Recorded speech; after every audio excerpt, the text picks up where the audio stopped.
পুৰা নিলম্বন কৰা হৈছে এই মুহূৰ্তত ৰাজ্য চৰকাৰে নিলম্বনৰ নিৰ্দেশ জাৰি কৰিছে ইতিমধ্যে নিৰ্দেশনা আহিছে নিলম্বনৰ 15 সেপ্টেম্বৰত নুপুৰ বৰাক গ্ৰেপ্তাৰ কৰা হৈছিল আৰু 15 সেপ্টেম্বৰৰ পৰা কাৰ্যকৰী হোৱাকৈ নুপুৰ বৰাক নিলম্বনৰ নিৰ্দেশ দিয়া হৈছে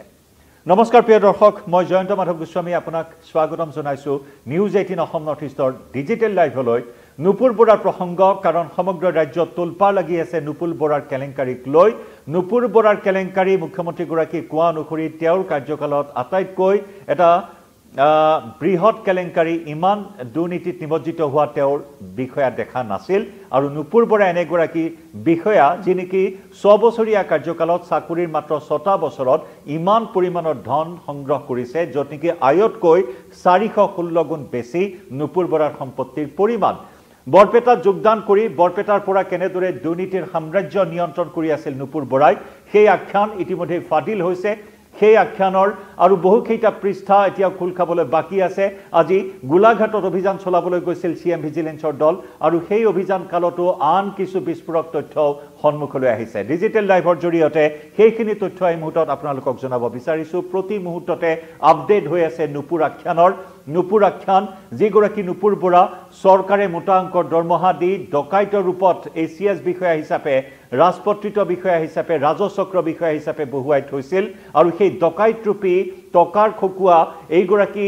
নুপুৰৰ মুখা খোল খাই গৈছে সময় যিমানেই বাগৰিছে আজি 3 দিনৰ জিম্মা উকলাৰ কথা আৰু সেই 3 দিনৰ জিম্মা উকলাৰ পিছত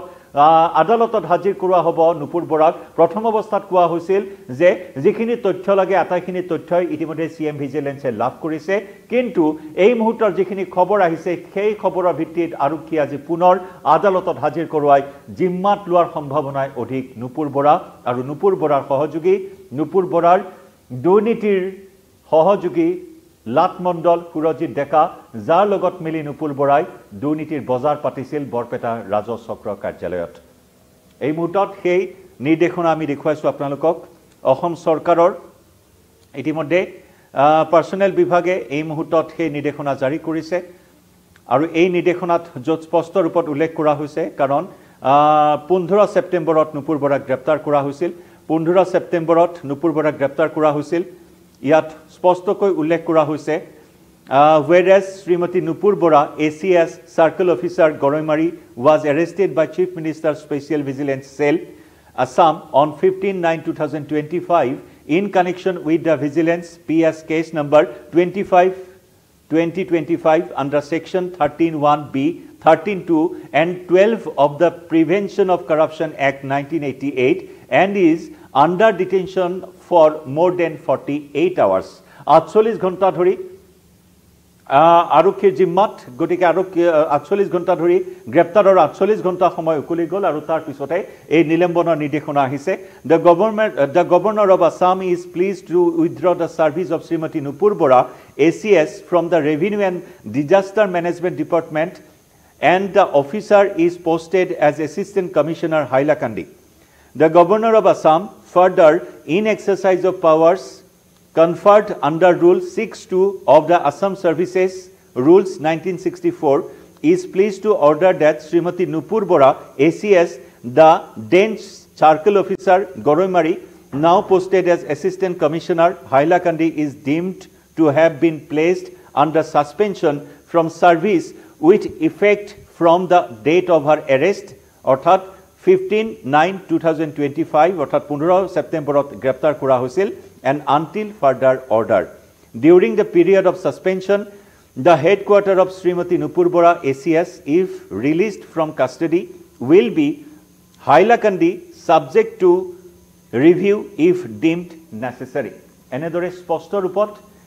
ইতিমধ্যে ৰাজ্য চৰকাৰে এই নিৰ্দেশনা প্ৰেৰণ কৰিছে নিলম্বনৰ নিৰ্দেশনা জাৰি কৰা হৈছে আৰু 15 সেপ্টেম্বৰৰ পৰা কাৰ্যকৰী হোৱাকৈ নুপুৰ বৰাক চাকৰিৰ পৰা নিলম্বন কৰা হৈছে আহিছো অন্য এক গুৰুত্বপূৰ্ণ এটা খবৰলৈ ইতিমধ্যে আমি জনাইছো যে নুপুৰ বৰাৰ দুৰ্নীতিৰ আখ্যান এতিয়াও শেষ হোৱা নাই দুৰ্নীতিৰ পৃষ্ঠা খোল খাই আছে আজি গোলাঘাটত সিএম ভিজিলেন্সে অভিযান চলোৱাৰ সময়ত আন এটা বিস্ফোৰক তথ্য সন্মুখলৈ আনিবলৈ সক্ষম হৈছে ভিজিলেন্সৰ দল গোলাঘাটৰ এছবিআইত আজি অভিযান চলোৱা হৈছিল কাৰণ নুপুৰ বৰাৰ গোলাঘাটতো এটা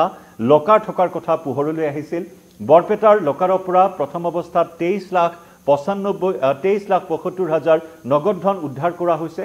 আৰু তাৰ পিছতে আজি গোলাঘাটৰ SBI ব্ৰাঞ্চত থকা লকাৰ খোলা হৈছিল অৱশ্যে আজি কোনো নগদ ধন উদ্ধাৰ কৰা হোৱা নাই যদিও ভিজিলেন্সৰ দলটোৱে তদন্তকাৰী দলটোৱে এটা বিস্ফোৰক তথ্য লাভ কৰিবলৈ সক্ষম হৈছে গোলাঘাটৰ SBI ব্ৰাঞ্চত একাউণ্ট পৰীক্ষা কৰাত ওলাল যে বৰপেটাত তৃতীয়টো লকাৰ আছে বৰপেটাৰ বেংকত তৃতীয়টো লকাৰ আছে নুপুৰ বৰাৰ অৰ্থাৎ ভিজিলেন্সক আজি 3 দিনৰ জিম্মাত এক প্ৰকাৰ চকুত ধুলি দি ৰাখিছিল এই বিষয়টো এক প্ৰকাৰ ভিজিলেন্সৰ দৃষ্টিগোচৰৰ পৰা আঁতৰত থাকিবলৈ চেষ্টা কৰা হৈছিল এই তথ্য সম্পূৰ্ণ গোপনে ৰখা হৈছিল আৰু আশ্চৰ্যকৰ কথা যে বৰপেটাৰ SBI কৰ্মচাৰীসকলেও নুপুৰৰ যে বৰপেটাৰ বেংকত আৰু এটা লকাৰ আছে সেই কথা তদন্তকাৰী দলটোক জনোৱা নাছিল আজি গোলাঘাটৰ SBIত একাউণ্ট পৰীক্ষা কৰোতে ওলাল এই তথ্য যাৰ বাবে পুনৰ দুই অভিযুক্তক আজি জিম্মাত ল'ব CM ভিজিলেন্সে যদিও বা আজি কোৱা হৈছিল জিম্মাত লোৱাৰ সম্ভাৱনা কম আজি হয়তো আদালতত হাজিৰ কৰাৰ পিছত পুনে তেওঁলোকক ন্যায়িক জিম্মালৈ প্ৰেৰণ কৰা হ'ল হেতেন কিন্তু এই মুহূৰ্তৰ খবৰ আহিছে যে SBI ব্ৰাঞ্চত আৰু এটা